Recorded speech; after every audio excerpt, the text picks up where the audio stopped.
안녕하십니까. 한국아랍소사이어티 온라인 아랍알기 특강에서 한국아랍경제협력에 대한 강의를 맡은 대외경제정책연구원의 이권영이라고 합니다.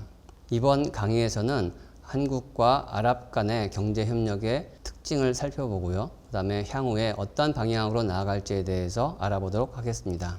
한국과 아랍은 지리적으로 멀리 떨어져 있고 역사적으로도 교류가 많지 않은 편입니다. 그리고 아랍권은 아랍어라는 언어적인 장벽이 있고 그리고 이슬람교라는 종교적, 문화적 차이가 있기 때문에 한국인의 입장에서 아랍을 이해하기는 쉽지 않은 측면이 있습니다. 그래서 그만큼 다른 나라에 비해서는 경제 협력의 규모라든지 다양성 면에서 약간 뒤처진 면도 있습니다. 하지만 2000년대 이후부터 굉장히 많은 협력들을 보여주고 있고요. 그래서 오른쪽에 있는 표에 있는 것처럼 한국과 아랍 간에 어떤 정도의 경제 협력이 이루어지고 있는지를 살펴보도록 하겠습니다. 표가 복잡해 보이긴 하는데요.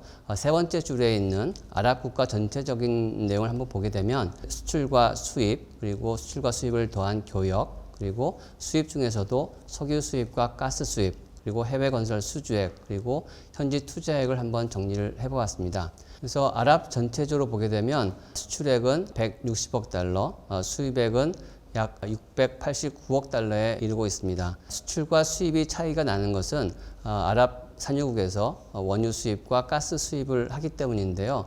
오른쪽에 있는 것처럼 원유 수입과 가스 수입의 비중이 굉장히 큽니다. 그래서 이 절대적인 금액만으로는 비교를 할 수가 없기 때문에 다른 나라와의 비교를 위해서 그 비중을 한번 계산을 해보았습니다. 수출 같은 경우에는 맨 밑에 줄에 나와 있는 것처럼 약 3%에 이르고 있고요. 수입은 13.7%에 이르고 있습니다. 그만큼 수입과 수출 간에 불균형이 있다는 것을 보여주고 있습니다. 그리고 원유 수입액을 비교하게 되면 약 68%에 이르고 있는데요. 이것은 다른 지역보다는 아랍 지역에서의 원유 수입이 그만큼 많다는 것을 보여주고 있습니다. 천연가스 부분도 마찬가지로 약 45%를 차지하고 있고요. 그리고 해외 건설 수주액을 보게 된다면 아랍에서의 해외 건설 수주액은 약 21%에 이르고 있습니다. 그러나 투자액을 비교를 해보게 되면 1%에 불과합니다. 그만큼 아랍과의 경제 협력은 주로 에너지 수입과 해외 건설에 집중이 되어 있고 현지 투자는 좀 취약하다라고 볼 수가 있겠습니다. 그리고 아랍 경제에서 GCC 국가들이 차지하는 비중이 굉장히 큰데요. 수출 같은 경우에는 87%, 수입 같은 경우에는 98%를 차지하고 있습니다. 그만큼 아랍 경제에서 한국이 경제 협력을 한다고 한다면 주로 GCC 산유국과 한다고 할 수가 있겠습니다.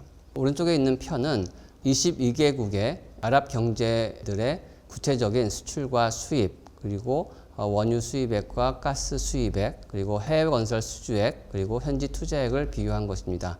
이 표에서 보시는 것처럼 사우디아라비아를 비롯해서 GCC 6개국의 비중이 굉장히 큰 것을 알 수가 있고요. 그 다음에는 이라크, 오만, 알제리, 이집트, 리비아 등이 굉장히 많은 비중을 차지하고 있는 것을 알 수가 있습니다. 그만큼 아랍 경제와의 경제 협력은 산유국들과의 경제 협력에 좀 더 치중되어 있는 측면이 있는데요. 이것을 봤을 때 향후에는 비산유국과도 경제 협력을 늘릴 수 있는 방안을 찾아야 될 것으로 보입니다. 아까 말씀드린 대로 아랍 경제와 협력 과정 속에서 GCC 6개국과의 경제 협력이 굉장히 큰 비중을 차지하고 있다고 말씀을 드렸는데 GCC 6개국을 좀 더 중심으로 살펴보도록 하겠습니다. 사우디아라비아와의 교역 비중이 약 39.3%로 6개국 중에서 가장 많은 것을 알 수가 있고요. 그 다음에는 UAE, 쿠웨이트 수준으로 나타나고 있습니다. 이 그래프를 보시게 되면 2000년대 초반부터 수입액이 굉장히 빠른 속도로 증가하고 있는 것을 볼 수가 있는데요. 이것은 2000년대 초반부터 국제유가가 상승하면서 수입액이 늘었다는 것을 보여주고 있습니다. 이번에는 GCC 6개국과의 해외 건설 수주액을 살펴보도록 하겠습니다. 원 그래프에서 나타나는 것처럼 사우디와의 해외 건설 비중이 가장 많아서 약 46.5%를 차지하고 있고요. 그 다음에는 UAE의 25.1%가 그 다음 두 번째로 차지하고 있습니다. 전체적인 해외 건설 수주액을 그래프를 살펴보게 되면 1970년대에는 약 80 내지 90% 정도의 비중을 차지하고 있습니다. 그만큼 우리나라의 해외 건설 부문 중에서 70년대에 아랍 산유국에서 차지한 비중이 굉장히 크다는 것을 알 수가 있습니다. 그리고 80년대 이후부터는 국제 유가가 떨어지면서 그리고 국제 아랍 산유국에서의 사업 기회가 줄어들면서 그 비중은 대폭 줄어들었고요. 다시 2000년대 초반부터 유가가 상승하면서 아랍 산유국에서의 해외 건설이 늘어나기 시작을 했습니다. 그러나 2014년 하반기부터 유가가 떨어지면서 다시 그 비중은 줄어들고 있는 상황이라고 볼 수가 있겠습니다. 오른쪽에 나타나 있는 그래프는 GCC 지역에서 차지한 해외 건설 수주액과 그리고 국제 유가를 같이 비교를 해 본 것입니다. 그래프에서 나타나는 것처럼 두 개의 흐름이 굉장히 유사한 양상을 보이고 있는데요. 그만큼 해외 건설 수주액은 국제 유가와 밀접한 연관이 있다는 것을 볼 수가 있겠습니다. 1970년대에는 국제 유가가 상승하면서 해외 건설 수주액도 늘었고 80년대와 90년대에는 다시 낮아졌다가 2000년대 초반부터는 다시 올라가는 모습을 보이고 있습니다. 국제 유가에 따라서 해외 건설 수주액이 차이가 나는 것은 어떻게 보면 당연한 일이다라고 볼 수도 있겠지만 그만큼 아랍 산유국과의 경제 협력이 국제 유가의 변동성에 대해서 굉장히 민감하다는 것을 보여주고 있습니다.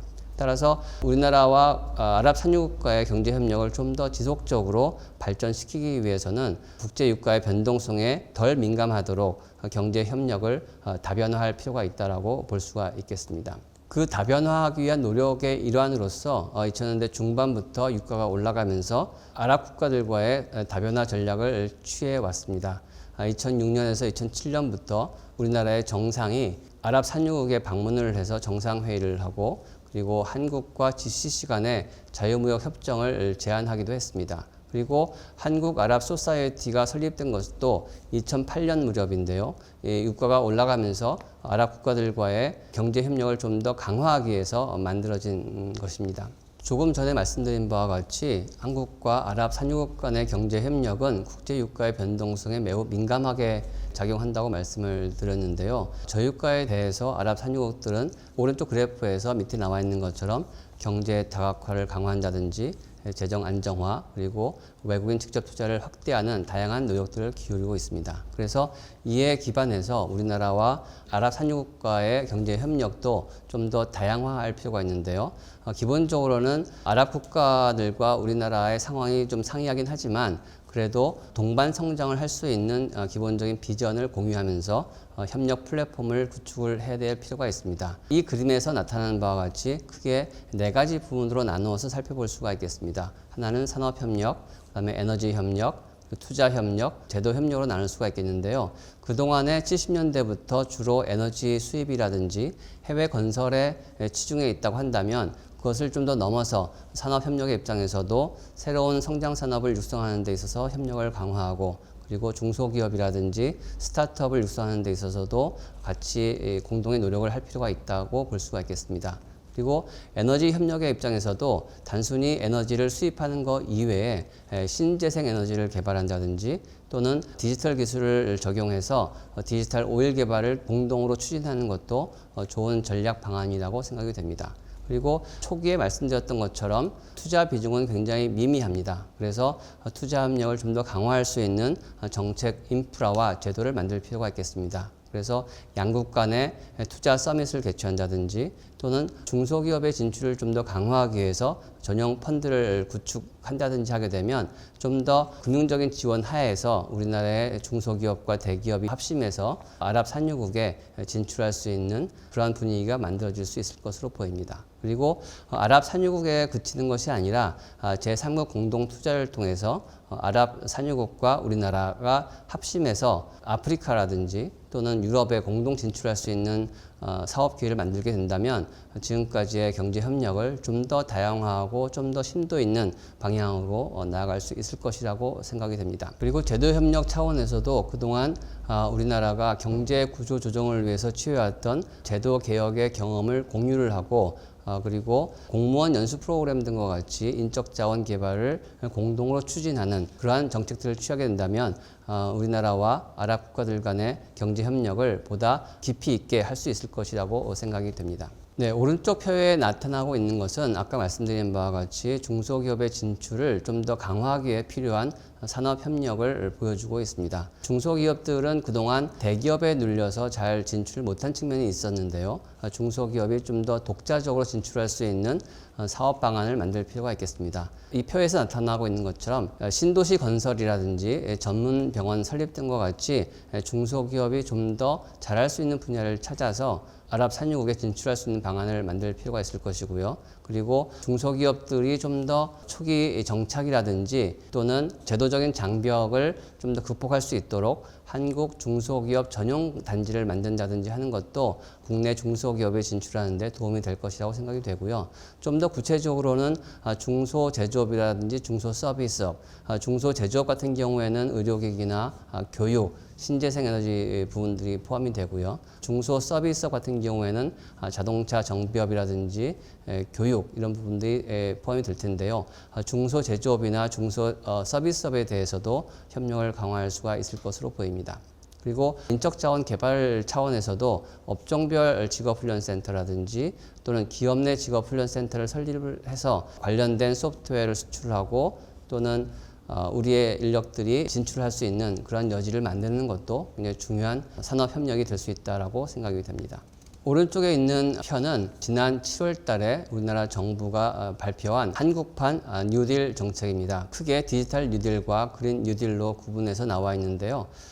이것은 현재 우리가 중점적으로 추진하고 있는 분야인데 이 역시 현재의 아랍 산유국들에 필요한 부분이 있다고 한다면 이 부분들을 중심으로 해서 아랍 산유국들과 협력하는 방향도 좋은 내용이 될 것이라고 생각이 됩니다. 그동안 아랍 산유국과의 경제 협력을 생각을 한다면 우리나라의 70년대 산업 경험을 생각을 해서 주로 자동차라든지 조선산업, 제조업에 좀 치중된 측면이 있었었는데 최근에는 글로벌 팬데믹 이후에 비대면 산업이 발전을 하면서 디지털 뉴딜을 이용한 새로운 산업군을 찾아서 협력을 강화해 가는 방향이 좋을 것이라고 생각이 됩니다. 그리고 아랍 산유국은 석유나 천연가스 자원이 많기는 하지만 향후에는 신재생 에너지에 관련된 협력이 늘어날 수 있을 것으로 보입니다. 그래서 정부에서 현재 추진하고 있는 디지털 뉴딜과 그린 뉴딜을 통해서 아랍 산유국과의 새로운 접점을 모색하는 것도 좋은 방향이라고 생각이 됩니다. 네, 이제는 한국과 아랍 산유국과의 경제 협력을 위해서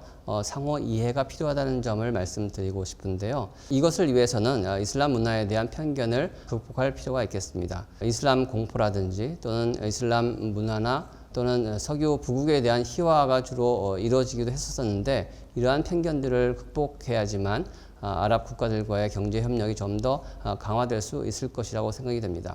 아랍 국가들이 과연 한국이나 한국인에 대해서 어떠한 이미지를 갖고 있는가를 생각을 해보면 가장 역사적으로 오래된 것은 1970년대의 해외 건설 프로젝트입니다.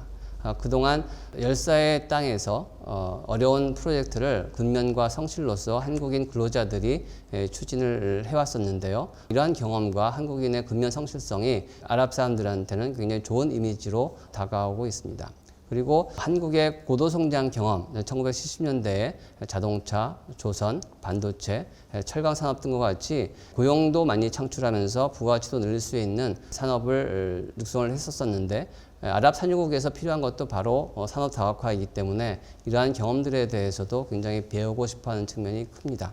그리고 이 당시에 육성되었던 기술력, 지금도 수출이 많이 되고 있습니다만은 자동차라든지 스마트폰, 가전제품 등에서 나타나고 있는 기술력을 아랍 산유국들이 배우고 싶어 합니다.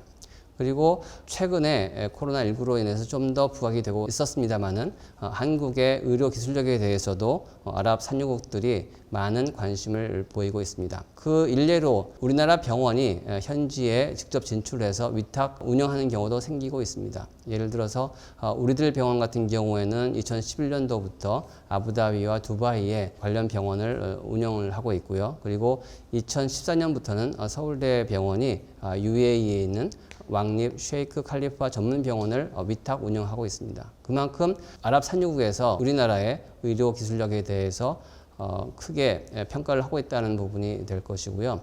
이러한 부분은 과거에 있었던 에너지나 해외 건설 부분에 집중된 경제 협력을 보건 협력이라든지 다른 서비스 업종으로 다변화할 수 있는 좋은 기회가 될 것으로 생각이 됩니다.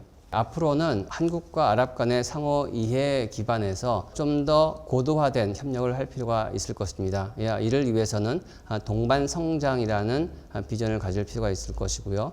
특히 아랍 산유국의 입장에서는 투자를 통해서 이익이 생긴다고 하면 그것을 공유하는 그런 개념이 많이 있습니다. 그래서 단순히 우리가 수출을 하거나 현재 투자를 해서 이익을 얻는 데 그치는 것이 아니라 같이 투자를 해서 같이 이익을 나누는 그러한 동반 성장의 관점을 유지를 할 필요가 있을 것입니다. 아랍어에도 라피크, 동반자라는 뜻이고요. 아크, 형제라는 뜻인데 이 두 단어에 대해서 굉장히 좋은 이미지를 갖고 있습니다. 우리나라도 아랍 산유국과 또는 아랍 국가들과 경제 협력을 할 경우에는 동반자 또는 형제 관점에서 진출을 할 필요가 있을 것이라고 생각이 됩니다. 두 가지의 좋은 선례가 있는데요. 첫 번째는 사우디와 한 사우디 비전 2030 위원회를 2017년에 설립을 했습니다. 이것은 사우디아라비아가 2016년도에 사우디 비전 2030을 통해서 자국의 산업 다각화를 이룩하고 지식 기반 사회를 이룩하려고 하는 경제 비전입니다만은 사우디아라비아에서 중점 협력국으로 한국을 선택을 하면서 공동의 노력을 위해서 한 사우디 비전 2030 위원회를 설립을 했습니다. 이것은 우리나라와 사우디아라비아 간의 공동의 경제 비전이 없다고 하면 이루어질 수 없는 것인데 앞으로 과거보다는 좀 더 미래지향적인 그런 협력을 취하고 있는 것이라고 볼 수가 있을 것이고요.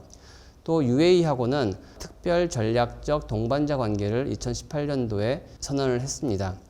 UAE하고는 2000년대 말에 바라카 원전 건설을 통해서 굉장히 큰 원자력 협력을 진행한 바 있습니다.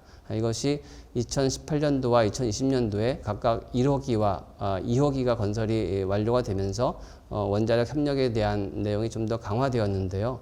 이것을 좀 더 강화하기 위해서 특별 전략적 동반자 관계를 선포를 했습니다. 이 두 가지 한 사우디 비전 2030 위원회와 한 UAE 특별 전략적 동반자 관계는 앞으로 아랍 산유국과 어떠한 경제 협력을 해야 될지를 보여주는 좋은 사례라고 생각이 듭니다. 그리고 상대방의 종교라든지 문화, 정치 구조, 역사 등에 대해서도 좀 더 깊은 이해 속에서 아랍 국가들과 경제 협력을 할 필요가 있을 것이고요. 이를 위해서는 아랍 지역에 대한 연구도 좀 더 많이 필요할 것이라고 생각이 됩니다. 지금 현재 아랍 경제는 이중고를 겪고 있다고 할 수가 있겠습니다. 한 가지는 국제 유가가 하락하면서 재정 수지가 악화되는 그런 부분들이 있고요. 두 번째는 코로나19로 인해서 국경 봉쇄가 이루어진다든지 관광 산업이 좀 더 피해를 입는 경우가 많아졌습니다. 그만큼 아랍 국가들이 어려움을 겪고 있는데 이때 우리나라가 아랍 국가들을 멀리하는 것이 아니라 좀 더 가까이 새롭게 진출할 수 있는 분야를 찾아야 한다고 생각이 됩니다. 1980년대 중반부터 후반에 국제 유가가 떨어지면서 우리나라 건설업체들의 비중이 굉장히 축소되었는데 그러한 경험을 되풀이하지 않고 좀 더 새로운 차원에서의 경제 협력을 할 필요가 있습니다. 아까 말씀드렸던 디지털 협력이라든지 새로운 디지털 기술을 적용한 새로운 산업을 개발하는 과정 속에서 우리나라와 아랍 국가들 간의 새로운 경제 협력을 이루어 나갈 필요가 있다고 생각이 됩니다. 지금까지 한국 아랍 경제 협력에 대해서 강의를 한 대외경제정책연구원의 이권영입니다. 감사합니다.